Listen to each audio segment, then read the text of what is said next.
Bismillahirrahmanirrahim. Assalamualaikum warahmatullahi wabarakatuh. Selamat siang, Bapak Ibu. Waalaikumsalam warahmatullahi wabarakatuh. Bagaimana kabarnya hari ini? Sehat? Alhamdulillah sehat. Alhamdulillah sehat. Ini sudah ada Bu Aida, Bu Eva. Baik, untuk pertemuan ke-6, ini kita akan membahas mengenai asesmen dan prinsipnya. Nah, di sini saya akan membersamai Bapak Ibu untuk pertemuan ke-6 sampai dengan pertemuan ke-10. Nah, sebelum kita mulai, mari kita berdoa terlebih dahulu Bapak Ibu. Berdoa, dimulai.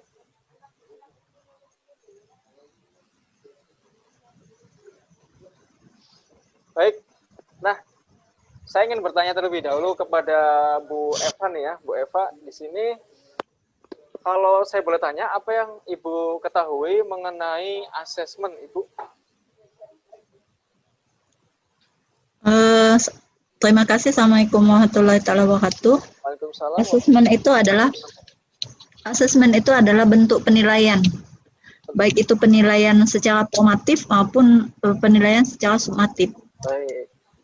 Jadi di sini ada penilaian secara formatif dan sumatif. Mari kita lihat apakah benar dari apa yang sudah disampaikan oleh Ibu, apakah di dalamnya ada formatif dan sumatif. Mari kan kita lihat di materi tentang prinsip asesmen. Nah, di sini kalau bicara tentang prinsip asesmen, Bapak Ibu, ada 5 poin. Nah, mari kita lihat satu persatu poinnya. Dimulai dari poin pertama, di sini kita akan lihat mengenai asesmen, yaitu bagian terpadu dari proses pembelajaran. Nah, di sini sebenarnya panjang, cuman yang bisa kita rangkum di sini, asesmen itu merupakan satu rangkaian dari pembelajarannya itu sendiri, seperti itu. Nah, letaknya di mana? Kalau di sini kita lihat, letaknya asesmen berada di bagian paling awal dan bagian paling akhir. Nah, tadi dikatakan oleh Bu Eva di sini bahwa asesmen ada asesmen formatif dan sumatif. Mari akan kita lihat di mana letak formatif dan sumatif, apakah di awal dan di akhir. Nah, ada pada bagian yang prinsip kedua. Nah, di sini asesmen perlu dirancang dan dilakukan sesuai dengan tujuan. Jadi dikatakan di sini bahwa asesmen kemudian digunakan untuk, nah di sini ada jawaban dari Bu Eva bahwa asesmen formatif di sini untuk mengembangkan kemampuan metakognitif dan refleksi. Jadi ada letaknya pada bagian pembelajarannya itu sendiri. Nah, kemudian di sini ada asesmen sumatif, benar sekali tadi ya, menurut Bu Eva di sini. Jadi untuk menilai hasil belajar dan mengambil keputusan di akhir, di sini ada asesmen sumatif. Nah, berarti asesmen sumatif letaknya pada bagian akhir. Nah, sekarang pembelajaran bagian awal, apakah asesmennya? Di sini disebut dengan asesmen diagnosis. Seperti itu, Ibu. Prinsip kedua. Nah, kemudian prinsip ketiga di sini ada, yaitu asesmen dirancang secara adil, valid, dan dapat dipercaya. Maksudnya, guru membuat asesmen harus bisa memberikan informasi yang valid mengenai kondisi peserta didik kepada orang tua atau yang nanti akan kita berikan informasinya. Nah, karena peserta didik merupakan putra-putri dari orang tuanya, maka kita berkewajiban untuk memberikan informasi kepada orang tua. Seperti itu. Kemudian saya akan lanjutkan di sini, yang keempat adalah asesmen sebaiknya meliputi berbagai bentuk tugas, instrumen, dan teknis yang sesuai dengan tujuan pembelajaran yang ditargetkan. Jadi sebenarnya asesmen itu banyak caranya ya untuk penilaiannya di sini. Salah satunya yaitu menggunakan tugas, baik itu tugas mandiri maupun tugas berkelompok. Dan yang terakhir di sini, Ibu, dari kelima poinnya adalah laporan kemajuan belajar dan pencapaian peserta didik bersifat sederhana dan informatif. Ini berkaitan dengan bagian awal bahwa asesmen adalah tanggung jawab kita untuk menginformasikan kepada orang tua. Nah, saya ingin tanya nih kepada Bu Aida yang belum ya tadi ya. Kalau Bu Aida sendiri di sekolah, kira-kira dalam seberapa persentase Bu Aida selalu memberikan informasi rutin pada orang tua mengenai penilaian peserta didik? Dari skala 1 sampai dengan 100, berapa persen, Bu? Kalau saya boleh tanya. Oke, terima kasih Pak Bayu. Untuk saya pribadi selama ini penginformasian proses pembelajaran di sekolah itu hanya paling banyak ya 50%. 50%. Di ya, kalau misalnya di akhir itu Misalnya di dalam akhir. pembagian rapat. Oh gitu. Berarti lebih dominan pada asesmen sumatif ya Bu ya? Iya, Oh begitu. Kalau asesmen diagnostik, kira-kira apakah selalu di setiap babnya ada atau enggak Bu? Kalau Bu Aida? kalau saya tidak, saya hanya di awal saja biasanya. Oh di awal. Baik. Berarti kayak mungkin semangat ada datang di awal seperti itu ya Bu ya? Iya, Baik. jadi Oke. saya masih abu-abu ini, Pak. Masih abu-abu ya. Oke, baik. Jadi kita di sini akan mendiskusikan lebih jauh ya mengenai prinsip dari asesmen. Nah, setelah ini akan kita buka untuk ruang diskusi di mana Bapak Ibu bisa mengemukakan pendapat, bertanya dan saling memberikan informasi. Nah, jadi untuk pertemuan hari ini seperti itu. Nah, untuk menguji pemahaman Bapak Ibu, ini sekedar kita sharing ya. Jadi silakan Bapak Ibu jawab di sini benar atau salah seperti itu ya Ibu ya. Nah, di sini ada dua pertanyaan. Pertanyaan pertama silakan jawab bisa langsung ya, lisan ya. Yang pertama, asesmen digunakan untuk merancang hasil pembelajaran. Benar atau salah?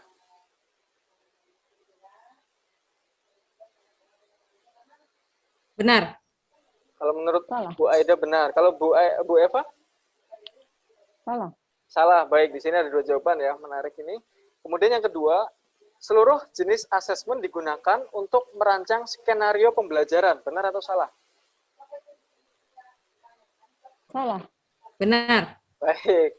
Oke, akan kita uji ya di sini. Kalau asesmen digunakan untuk merancang merancang pembelajaran atau merencanakan. Di sini ada asesmen diagnostik, berarti benar seharusnya jawabannya. Kemudian seluruh jenis asesmen digunakan untuk merancang skenario. Jadi di sini asesmen ada pada Assalamualaikum warahmatullahi wabarakatuh. Waalaikumsalam warahmatullahi wabarakatuh. Gimana kabarnya hari ini? Sehat? Alhamdulillah sehat. Alhamdulillah sehat ya. Tetap selalu mengikuti protokol kesehatan di masa pandemi ini. Nah, untuk materi selanjutnya ini kita berhubungan dengan modul ajar. Modul ajar ini tentu saja sudah tidak asing lagi bagi kita sebagai seorang pendidik tentunya ya. Oke, mungkin Pak Bayu bisa diceritakan pengalaman selama ini membuat modul ajar? Kalau saya sendiri modul ajar dibuat biasanya di awal semester, jadi untuk 1 semester gitu. Seperti itu, Ibu. Oh, seperti itu. Kalau Bu Eva gimana? Modul ajar itu adalah rancangan bagaimana kita merencanakan pembelajaran ke depannya nanti. Seperti itu. Oke, terima kasih. Oke, terima kasih pada Bapak Ibu yang sudah menceritakan pengalamannya. Oke, pada sesi ini kita akan mempelajari tentang modul ajar, apa saja konsepnya, kemudian komponennya, prinsip dan penyusunan. Kita berpusat pada konsep dan komponen. Ya. Nah, modul ajar itu adalah sejumlah alat atau sarana media, metode, petunjuk, dan pedoman yang dirancang sistematis dan menarik. Nah, modul ajar ini merupakan implementasi dari alur tujuan pembelajaran. Jadi alur tujuan yang sudah kita buat, ya, yang kita buat ya dari yang pertama adalah CP dulu ya, dengan memperhatikan profil pelajar Pancasila, kemudian kita buat alur tujuan pelajaran, kemudian kita turunkan lagi menjadi modul ajar. Nah, modul ajar ini disusun per fase, per tahap, menyesuaikan dengan perkembangan peserta didik yang ada di sekolah kita. Ya.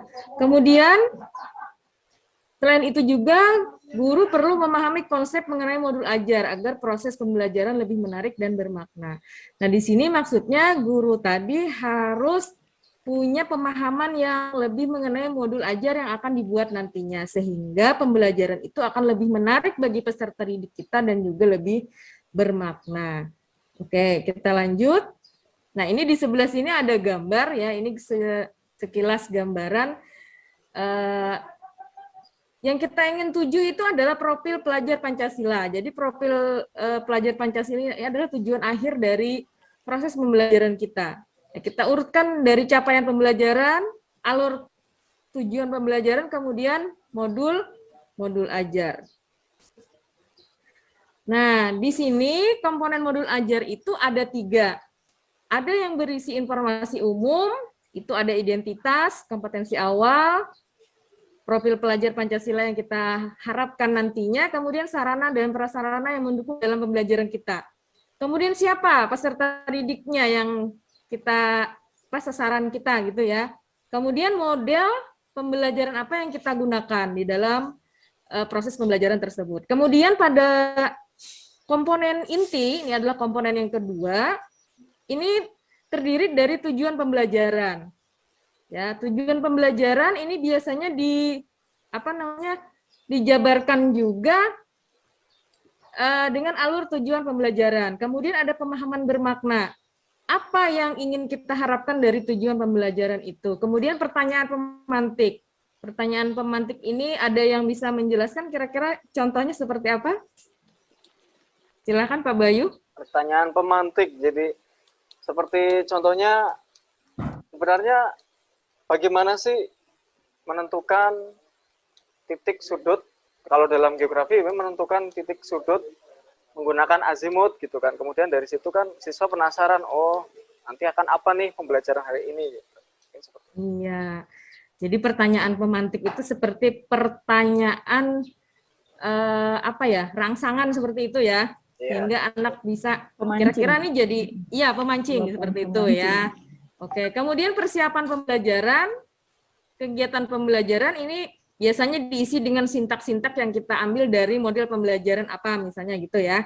Misalnya apakah cooperative learning, PBL atau dan lainnya misalnya. Kemudian pengayaan dan remedial. Nah, ini juga perlu sekali karena karakteristik anak yang berbeda-beda tadi sehingga menyebabkan kita harus memuat dua aspek ini, remedial dan pengayaan. Jadi kalau melebihi dari batas minimum ya itu apabila kurang dari batas minimum kita mengadakan remedial, kemudian apalagi kita mengadakan pengayaan. Kemudian yang terakhir di komponen inti itu ada refleksi peserta didik dan guru. Nah, di sini juga sangat penting sekali untuk mengetahui sejauh mana ketercapaian dari tujuan pembelajaran tadi ya. Kemudian di bagian ketiga itu ada lampiran. Lampiran itu berisi LKPD, lembar kerja yang dikerjakan oleh peserta didik, kemudian bahan bacaan guru dan peserta didik. Ini boleh kita memasukkan materi apa yang ingin kita sampaikan ya berkaitan dengan tujuan tadi. Kemudian glosarium. Glosarium itu daftar istilah kata-kata yang kira-kira sering muncul dalam pembelajaran itu. Kan kalau kita lupa kita bisa lihat glosarium. Kemudian yang terakhir pada lampiran itu adalah daftar pustaka. Daftar pustaka berisi buku-buku rujukan yang kita ambil dalam bahan bacaan tadi ya. Apakah itu dari buku Erlangga dan lain sebagainya. Nah, mungkin Bapak Ibu sudah tidak asing lagi tadi sudah dengan modul ajar ini, tetapi pada sesi ini nanti akan kita jabarkan lagi di konsep dan di prinsip dan proses pembuatan modul ajar. Kira-kira ada yang ingin merefleksikan nggak hari ini tentang komponen modul ajar ini apa saja? Berhubungan dengan apa saja kira-kira? Ya, silakan Pak Bayu. Jadi kalau komponen modul itu ada 3 bagian, yaitu bagian info umum, kemudian ada bagian inti, dan lampiran. Sebenarnya itu yang perlu kita jadikan patokan seperti itu. Oke. Kalau saya, ya silakan Bu Eva. kalau saya berarti modul ajar itu kalau kita dulu sama dengan LPP. Pemahamannya seperti itu kira-kira Bu. Iya, kira-kira begitu ya. Terima kasih. Ya, nanti akan kita perjelas lagi pada materi selanjutnya. Oke. Assalamualaikum warahmatullahi wabarakatuh. Waalaikumsalam warahmatullahi wabarakatuh. Apa kabar kalian semua? Mudah-mudahan dalam keadaan sehat walafiat. Tetap jaga kesehatan, tetap pakai masker, dan tetap laksanakan apa yang diperintahkan oleh pemerintah. Oke, di sini kita akan menyampaikan komponen modul ajar menyambung atau meneruskan apa yang disampaikan oleh teman kita yang kemarin, ini tentang komponen modul ajar. Komponen modul ajar itu ada 3, ya, ada 3. Ada yang bisa jelaskan yang kemarin? Saya, Bu, Ya, silakan Bu Aida. terdiri dari informasi umum, kemudian yang kedua itu kegiatan inti, dan ketiga lampiran. Oke, ada 3 ya. Sekarang kita lanjut ke komponen modul ajar. Yang pertama itu identitas modul. Identitas modul itu di dalamnya itu memuat informasi tentang modul ajar yang dikembangkan, terdiri dari nama penyusun, kemudian institusi, kemudian tahun disusunnya modul ajar, kemudian jenjang sekolah, kelas, alokasi waktu, dan penentuan alokasi waktu sesuai dengan jam pelajaran yang berlaku di unit kerja masing-masing. Yang kedua itu komponen awal. Komponen awal itu berisikan tentang pengetahuan dan atau keterampilan yang perlu dimiliki peserta, dimiliki siswa sebelum mempelajari topik tertentu. Kompetensi awal merupakan ukuran seberapa dalam modul ajar yang dirancang. Kemudian lagi ada C, itu profil pelajar Pancasila. Ada 6 profil Pancasila yang akan kita masukkan ke dalam modul ajar. Profil pelajar Pancasila merupakan tujuan akhir dari sebuah kegiatan pembelajaran yang berkaitan erat dengan pembentukan karakter peserta didik. Profil pelajar Pancasila dapat mencerminkan dalam konten atau metode pembelajaran. Di dalam modul pembelajaran, profil Pancasila tidak perlu mencantumkan seluruhnya, namun memilih profil Pancasila yang sesuai dengan kegiatan pembelajaran di modul yang kita ajar. Jadi ada 6 itu profil pelajar Pancasila. Itu boleh kita ambil salah satu atau paling tidak 3. Contoh misalnya di dalam profil pelajar di dalam modul ajar itu kita akan mengambil sintak atau yang berhubungan dengan diskusi. Nah, jadi di dalam diskusi itu kita akan mencantumkan misalnya profil Pancasilanya adalah gotong royong. Kemudian lagi kreatif dan lain sebagainya. Itu. Jadi tidak mesti 6-nya itu tercantum di dalam modul ajar. Kemudian lagi komponen modul ajar, profil pelajar Pancasila, 6 dimensi profil Pancasila saling berkaitan dan berintegrasi dalam seluruh mata pembelajaran melalui terlihat dengan jelas di dalam. Kemudian ada di dalam materi, kemudian dalam pedagogi, kemudian kegiatan proyek atau asesmen. Setiap modul ajar memuat satu atau beberapa unsur dimensi profil pelajar Pancasila yang ditetapkan. Nah, jadi banyak sekali komponen-komponen modul ajar.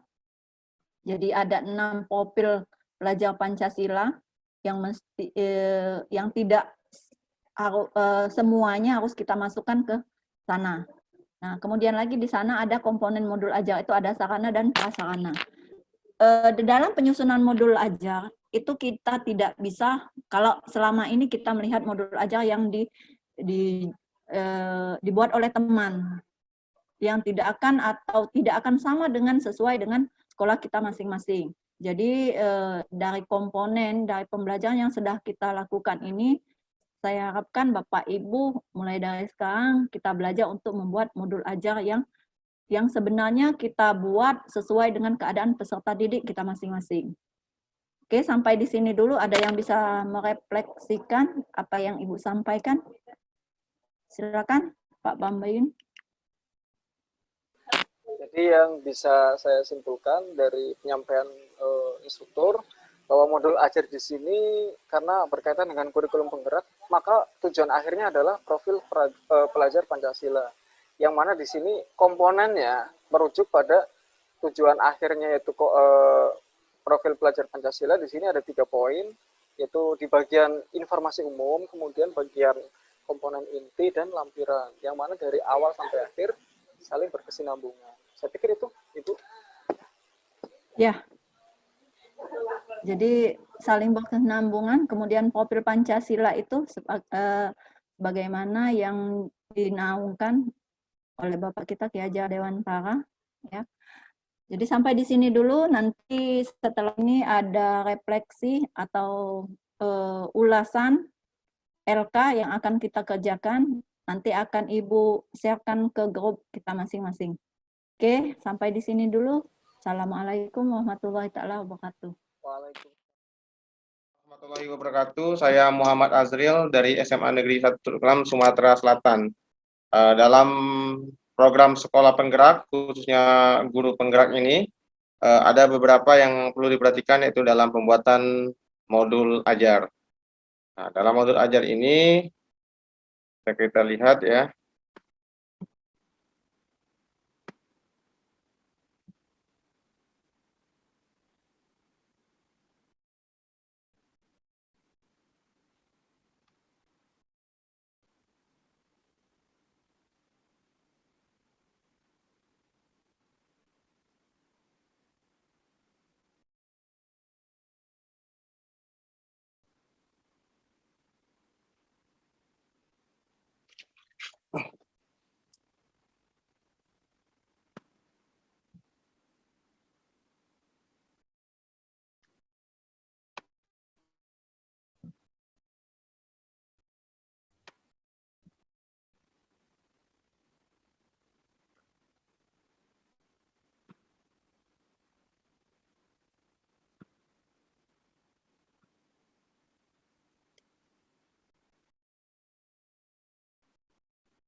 Oke, Assalamualaikum.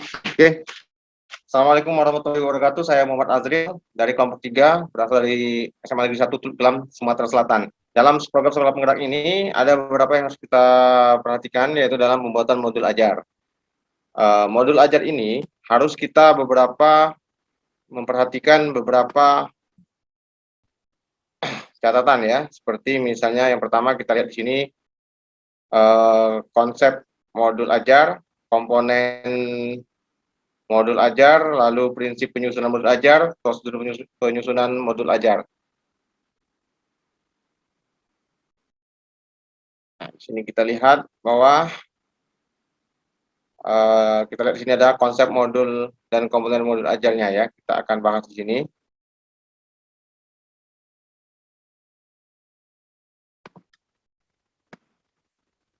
Jadi modul ajar itu adalah sejumlah alat atau sarana media atau metode petunjuk dan pedoman yang dirancang secara sistematis dan menarik.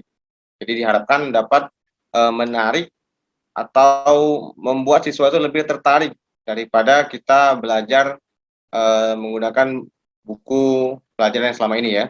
Modul ajar merupakan implementasi dari alur tujuan pembelajaran yang dikembangkan dari capaian pembelajaran dengan profil pelajar Pancasila sebagai sasaran. Jadi kita ketahui bahwa tujuan utama itu membentuk profil pelajar Pancasila.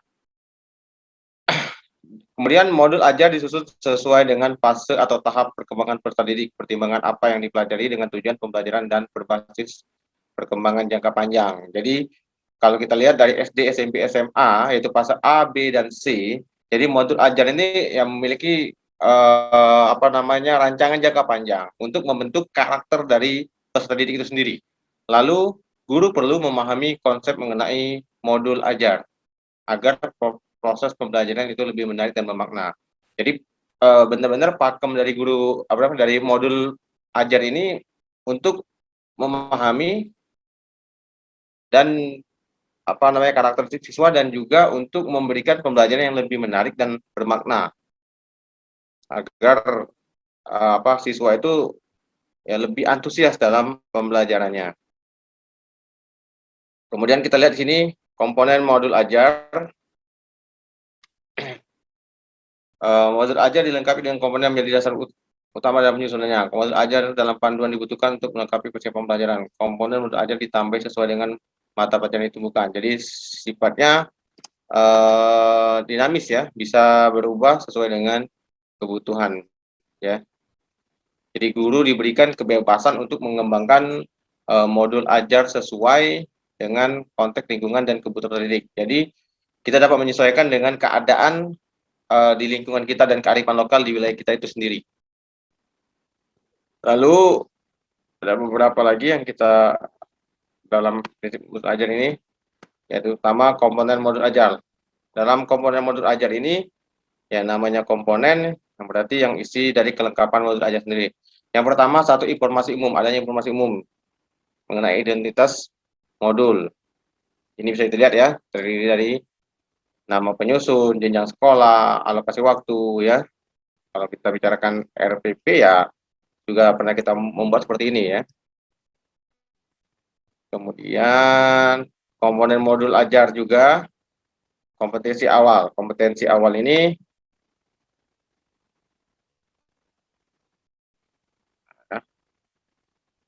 nah ini ya kompetensi awal.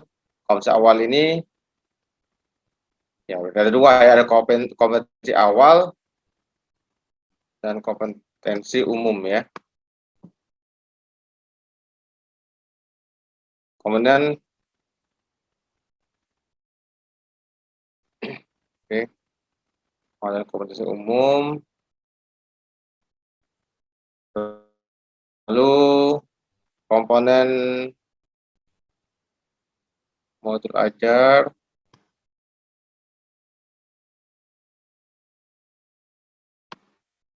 sudah ya identitasnya.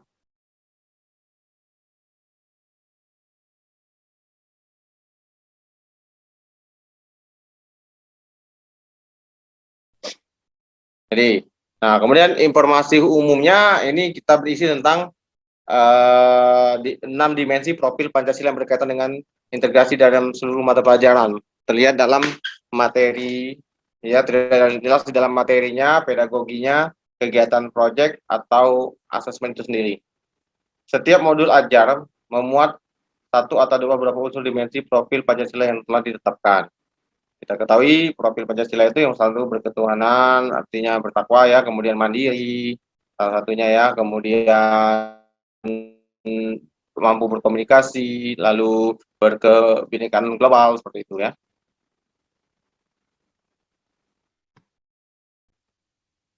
Lalu kita lihat lagi komponen modul ajar, yang selanjutnya itu sarana dan prasarana ya.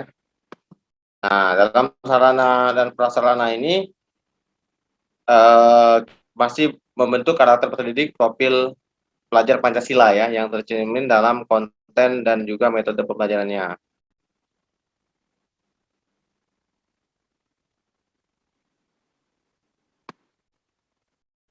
Kemudian profil pelajar Pancasila tadi sudah ya. Model pembelajarannya.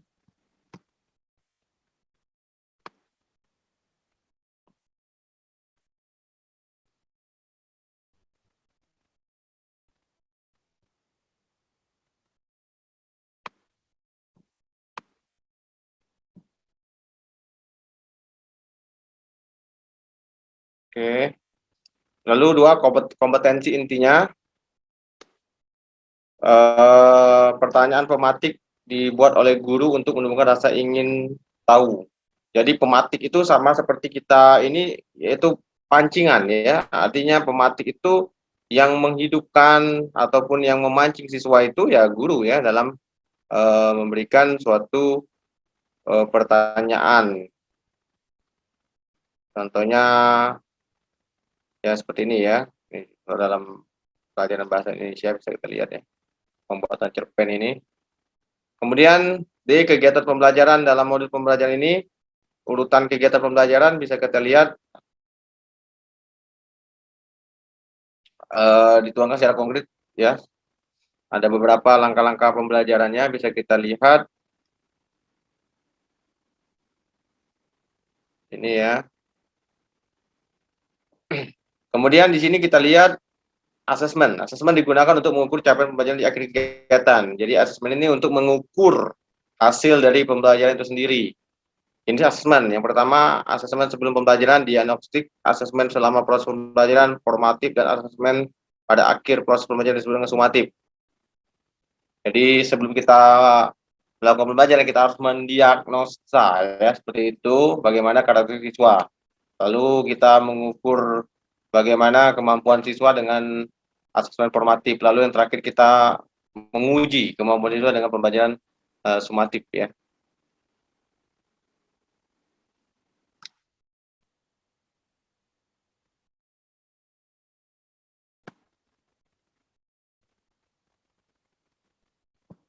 Lalu pengayaan, ya sebenarnya itu lihat ini pengayaan ya, selanjutnya pengayaan. F itu pengayaan dan remedi. Pengayaan adalah kegiatan pembelajaran yang diberikan pada peserta didik dengan capaian tertinggi agar mereka dapat mengembangkan potensi secara optimal. Jadi pengayaan dan remedi sama seperti di K13 ya, ada pengayaan dan remedi. Jadi bagi siswa yang belum berhasil itu remedi, bagi siswa yang sudah mencapai KKM itu dilakukan pengayaan ya, untuk mendapatkan pelajaran yang lebih tinggi. Ya, lampir-lampiran lembar kerja ya, lembar kerja siswa, lalu bahan bacaan guru dan peserta didik ya, di lampirannya, ada lampirannya di bab 3.